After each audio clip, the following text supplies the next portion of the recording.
নমস্কাৰ আজিৰ এই ভিডিঅ'টোত আমি ডিসকাস কৰিবলৈ লৈছো ষ্টেট অফ পজিশনৰ বাক্যবোৰত আমি কেনেদৰে হ্যাভ গট ব্যৱহাৰ কৰিব পাৰো আমি ষ্টেট অফ পজিশনৰ বাক্য এটাত যদি হ্যাভ বা হ্যাজ বা হেডৰ হলনি হ্যাভ গট হ্যাজ গট বা হেড গট ব্যৱহাৰ কৰো তেনে ক্ষেত্ৰত এই বাক্যবোৰৰ অৰ্থ কি ওলাব বা এই বাক্যবোৰ যদি আমি নিগেটিভত ক'ব লগা হয় বা ইন্ট্ৰোগেটিভত ক'ব লগা হয় আমি কেনেদৰে ক'ব পাৰিম এই সকলোখিনিৰ বিষয়ে শিকিবলৈ যত্ন কৰিম আজিৰ এই ভিডিঅ'টোত আমাৰ ডেইলি স্পোকেন ইংলিছৰ কাৰণে এনে ধৰণৰ বাক্যবোৰ অত্যন্ত গুৰুত্বপূৰ্ণ আপোনালোকে স্কিপ নকৰাকৈ হেকলৈকে চাওক আৰু কনসেপ্টটো বুজিলৈ আপুনিও ব্যৱহাৰ কৰিবলৈ যত্ন কৰক সো আহক এটা টপিকটো ডিসকাস কৰো এতিয়া আমি প্ৰথম জানিবলৈ যত্ন কৰো আমি হ্যাভ কেতিয়া ব্যৱহাৰ কৰো আমি হ্যাভ বা হ্যাজ আমি কেতিয়া ব্যৱহাৰ কৰিব পাৰো আমি ষ্টেট অফ পজিশনৰ কাৰণে যেতিয়া হ্যাভ বা হ্যাজ ব্যৱহাৰ কৰো এই ষ্টেট অফ পজিশনৰ বাক্যটোৱে কি বুজায় কাৰোবাৰ ওচৰত কোনোবা এজন ব্যক্তিৰ ওচৰত মোৰ ওচৰত আপোনাৰ ওচৰত তোমাৰ ওচৰত কিবা এটা বস্তু আছে বুলি ক'বলৈ যাওঁতে আমি হ্যাভ বা হ্যাজ ব্যৱহাৰ কৰো আৰু যেতিয়া আমি এই বাক্যবোৰ পাষ্টত ক'ব লগা হয় তোমাৰ ওচৰত আমুকটো আছিল মোৰ ওচৰত সাইকেল আছিল মোৰ ওচৰত তামুকটো আছিল এনে ধৰণে যেতিয়া আমি পাষ্টত ক'ব লগা হয় তেতিয়া আমি পাষ্টৰ কাৰণে আমি ব্যৱহাৰ কৰো হ্যাড এই কনসেপ্টৰ বিষয়ে আপোনালোকে নিশ্চয় জানে আৰু এনে ধৰণৰ বাক্যবোৰ আমি কেনেদৰে নিগেটিভ কৰিব লাগে তাৰ বিষয়ে এই ভিডিঅ'তে ডিসকাস কৰি যাবলৈ যত্ন কৰিম সো আমি কেনেদৰে ব্যৱহাৰ কৰিম বা এই বাক্যবোৰত আমি have got has got head gut কেনেদৰে ব্যৱহাৰ কৰিম হ্যাভ গট হ্যাজ গট ব্যৱহাৰ কৰিলে আমি কেনেদৰে নিগেটিভ কৰিম এই সকলোখিনিৰ বিষয়ে জানিম এই ভিডিঅ'টোত সো আপোনালোকে ভিডিঅ'টো হেকলৈকে চাই থাকক আৰু এটা এক্সাম্পলৰ মাধ্যমেৰে ইয়াক আমি বুজিবলৈ যত্ন কৰো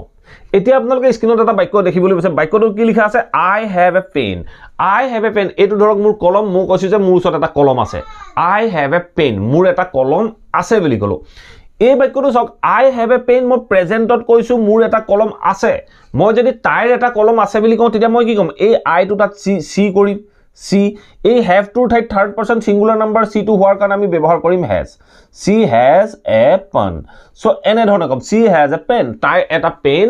আছে যদি আমি পাষ্টত ক'ব লগা আমি কেনেদৰে কম আই হ্যাভ টু আমি সিম্পলি কি কৰি দিম আমি হ্যাড কৰি দিম আমি কম যে আই had a pen মোৰ এটা কলম আছিল বুলি কম এনে ধৰণে কম আপোনালোকে নিশ্চয় জানে এতিয়া কথা হ'ল যদি আমি এই বাক্যটোত গট ইউজ কৰিব লগা হয় আই হ্যাভ এ পেন এই বাক্যটোত যদি আমি গট ইউজ কৰিব লগা হয় আমি কেনেদৰে ব্যৱহাৰ কৰিম আমি কেনে ধৰণে কম আমি আই টু আই ভাগে ৰাখিম আই হ্যাভ ভাগে আহিব আই হ্যাভ আই লগত সদায় হ্যাভ লাগে আপোনালোকে নিশ্চয় জানে আই হ্যাভ এই হ্যাভৰ পিছত মই যদি ব্যৱহাৰ কৰো I have got a pen I have got a pen আপোনালোকে কন্ট্ৰাকচনত নিশ্চয় শুনিছে যে I got a pen বুলি কয় I got a pen মানে এই একেটা অৰ্থই I have got a to construction কৰি কয় I got a pen আমি কন্ট্ৰাকচন কৰি কোৱা নাই মই কৈছো যে I have got a pen মানে মোৰ এটা কলম আছে বুলি কৈছো এই I have a pen বাক্যটোৰ যেটো অৰ্থ I have got a pen এই বাক্যটোৰ একেটা অৰ্থই প্ৰকাশ কৰে এতিয়া হয়তো আপোনালোকে নিশ্চয় বুজিব পাৰিছে আজিকালি মডাৰ্ন ইংলিছত এনে ধৰণে কোৱা আপোনালোকে নিশ্চয় শুনিবলৈ পায় I have got a pen এনে ধৰণে কয় সো এতিয়া আপোনালোকে নিশ্চয় বুজিব পাৰিছে এটা সব এই she has got a pen তো আমি ক'ব পাৰো যে she এই হেজৰ পিছত আমি got to ইউজ কৰি দিলে আমাৰ বাক্যটো কাৰেক্ট হৈ গল আমি কলো যে she has got a pen তাইৰ এটা কলম আছে দুইটা বাক্যই একেটা অৰ্থই প্ৰকাশ কৰিলে তেনে ধৰণে আমি বিভিন্ন বাক্য আমাৰ ডেইলি লাইফত ক'ব পাৰো আমি ক'ব পাৰো যে মই যদি কওঁ I have got মই ক'লো যে I have got কি ললো মই I have got a new car I have got a new car মোৰ এখন নতুন গাড়ী আছে বুলি কওঁতে মই বাক্যটো ক'লো I have got a new car মোৰ এখন নতুন গাড়ী আছে ঠিক তেনে ধৰণে আপুনি যদি কয় তাইৰ এখন নতুন গাড়ী আছে তেতিয়া আপুনি কি ক'ব হি বা সি জি হয় he has got a new car এনে ধৰণে ক'ব পাৰো আমি ক'ব পাৰো যে he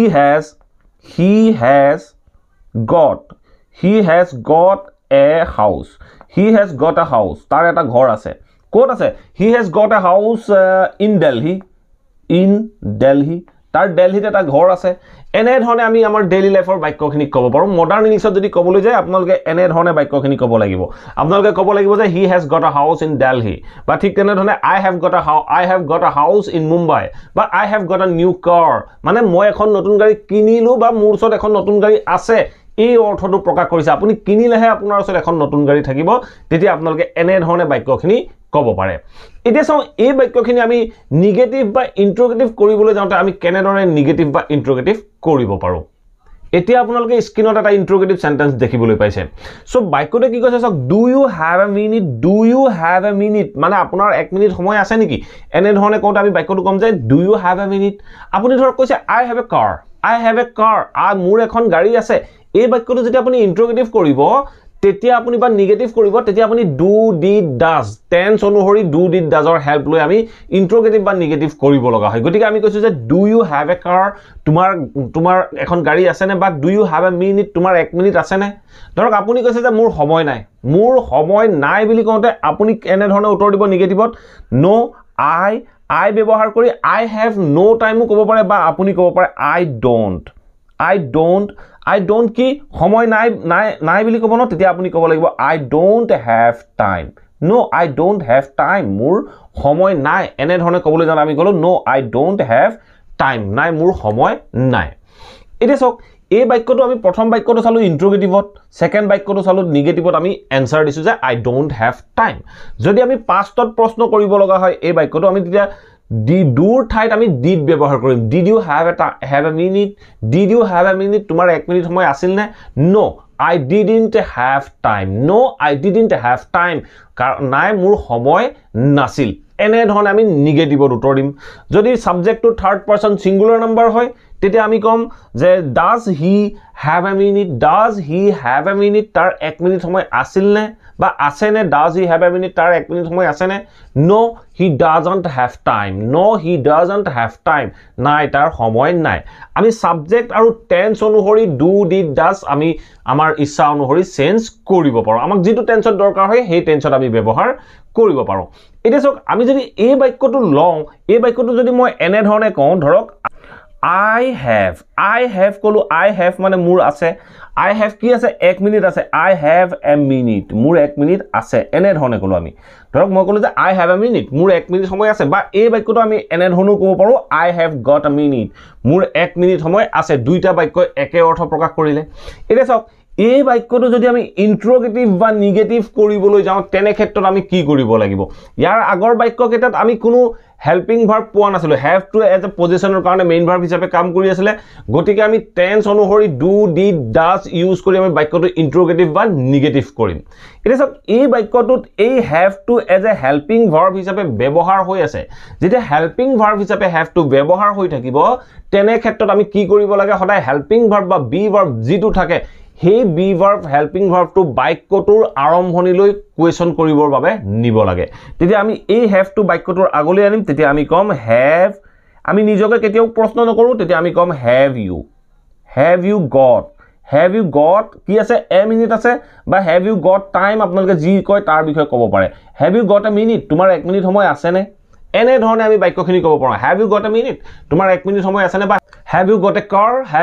কাৰ তোমাৰ এখন গাড়ী আছে নে এনে ধৰণে আমি বাক্যখিনি ক'ব পাৰো যদি আমি ইউ নকৈ আমি যদি হি সি কওঁ তেতিয়া আমি কম has she got a car has she got a minute এনে ধৰণে আমি বাক্যখিনি ক'ব পাৰো আমি ক'লো যে have you got a car তোমাৰ 1 মিনিট সময় have you got a minute তোমাৰ 1 মিনিট সময় আছে নে ধৰক আপুনি কৈছে যে মোৰ সময় নাই তেতিয়া আপুনি এই বাক্যটো যেতিয়া নেগেটিভ কৰিব তেতিয়া আপুনি ক'ব লাগিব আই তাৰ পিছত হ্যাভ গট আছে আপুনি হ্যাভৰ পিছত নট ইউজ কৰিব লাগিব আপুনি ক'ব লাগিব আই হ্যাভন্ট গট বা আই হ্যাভ নট গট টাইম মোৰ সময় নাই এনে ধৰণে আমি বাক্যখিনি নেগেটিভ কৰিব লাগে সো এইখিনিলৈকে আপোনালোকে নিশ্চয় বুজিব পাৰিলে আমি এনে ধৰণৰ বিভিন্ন বাক্য আমি আমাৰ ডেইলি লাইফত কৈ থাকিব পাৰো মই যদি কওঁ আই হ্যাভ এ ডগ মোৰ এটা কুকুৰ আছে মই এনে ধৰণৰ ক'ব পাৰো I have got a dog বুলি ক'লো মোৰ কুকুৰ নাই I don't have a dog I have not got a dog এনে ধৰণে আপোনালোকে বিভিন্ন বাক্যলৈ আপুনি প্ৰেক্টিস কৰি চাবলৈ যত্ন কৰক আপোনালোকে যিমান প্ৰেক্টিস কৰিব কনসেপ্টবোৰ আপোনালোকৰ বাবে হিমানেই সহজ হৈ পৰিব আশা কৰো এই কনসেপ্টটো আপোনালোকে নিশ্চয় ভাল পালে আৰু আপোনালোকে আপোনালোকৰ ডেইলি লাইফত ব্যৱহাৰ কৰিব যদি ভিডিওটো ভাল পালে লাইক কৰি শেয়াৰ কৰি যাবলৈ নাপাহৰিব আৰু চেনেলটো সাবস্ক্ৰাইব কৰা নাই যদি সাবস্ক্ৰাইব কৰি লৈ অল নটিফিকেশন অন কৰি ল'ব আপোনালোকে এই চেনেলটোৰ জৰিয়তে এনে ধৰণৰ ইংৰাজীৰ ইন্টাৰেষ্টিং টপিকবোৰৰ বিষয়ে শিকি থাকিব পাৰিব Thank you for watching this video. Have a nice day.